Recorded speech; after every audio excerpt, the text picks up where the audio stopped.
तारकासुर के वध के बाद उसके 3 पुत्र तारकाक्ष, कमलाक्ष और विद्युन्माली क्रोध और प्रतिशोध से जल उठे।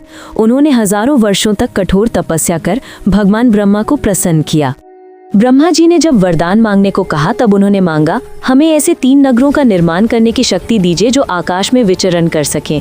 1000 वर्षों के उपरांत ये तीनों नगर एक विशिष्ट क्षण में एक साथ मिले और केवल तभी जब कोई एक ही बाण से इन तीनों नगरों को एक साथ भेद सके तभी हमारी मृत्यु संभव हो।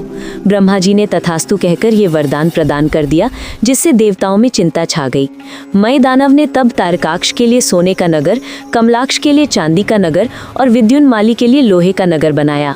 ये नगर अपनी इच्छानुसार कहीं भी भ्रमण कर सकते थे। इन तीनों नगरों को त्रिपुर और इन असुरों को त्रिपुरासुर के नाम से जाना जाने लगा। तीनों ने मिलकर तीनों लोकों में हाहाकार मचा दिया। देवताओं को स्वर्ग से निकाल दिया, ऋषियों को यज्ञ करने से रोका। भयभीत देवता भगवान शिव के पास पहुंचे। उन्होंने विनती की, हे महादेव, अब केवल आप ही हमें त्रिपुरासुर से मुक्ति दिला सकते हैं।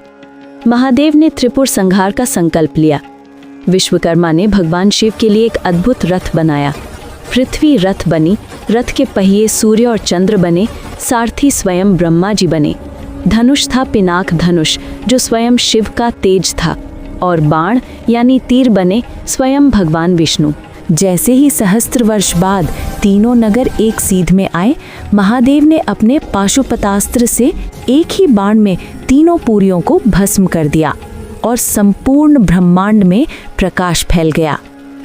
उस दिन था कार्तिक पूर्णिमा का दिन। देवताओं ने प्रसन्न होकर दीप जलाए, गंगा तट पर आरती की और तभी से इस दिन को कहा जाने लगा देव दीपावली, अर्थात देवों की दीपावली।